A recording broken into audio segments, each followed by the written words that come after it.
क्या आपको भी लगता है कि ब्लैक होल के पास फिजिक्स के सारे नियम फेल हो जाते हैं? लेकिन नहीं, ऐसा नहीं है। असल में फिजिक्स के नियम ब्लैक होल के पास भी काम करते हैं, क्योंकि हम सिर्फ सिंगुलैरिटी को समझ नहीं पाए हैं। नहीं तो हमें ब्लैक होल के बारे में थ्योरेटिकली लगभग सब कुछ मालूम है। बस प्रॉब्लम यह है कि हम ब्लैक होल के अंदर की सिंगुलैरिटी को पूरी तरह से समझ नहीं पाए हैं। दरअसल सिंगुलैरिटी ब्लैक होल के सेंटर में एक पॉइंट होता है।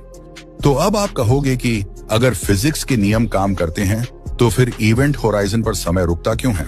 मतलब ब्लैक होल के बाउंड्री, जिसे हम इवेंट होराइजन कहते हैं, अगर उसे कोई पार करने जाएगा तो वो फ्रीज हो जाएगा, मतलब उसका समय तो रुक जाएगा ना? जी नहीं, इवेंट होराइजन पर समय रुकता नहीं है। वहां भी टाइम आम जगहों की तरह ही चलता है।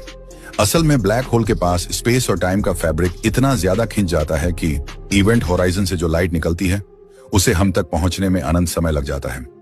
असल में ये ग्रेविटेशनल टाइम डायलेशन के कारण होता है, इसीलिए हमें लगता है कि उसका समय रुक गया है। लेकिन ऐसा नहीं है, क्योंकि इवेंट होराइजन पर समय रुक नहीं जाता, वहां पर भी टाइम एग्जिस्ट करता है। लेकिन सिंगुलैरिटी वो पॉइंट है जहां समय शायद रुकता है या खत्म हो जाता है। वहां हमें इसके बारे में कुछ भी पता नहीं।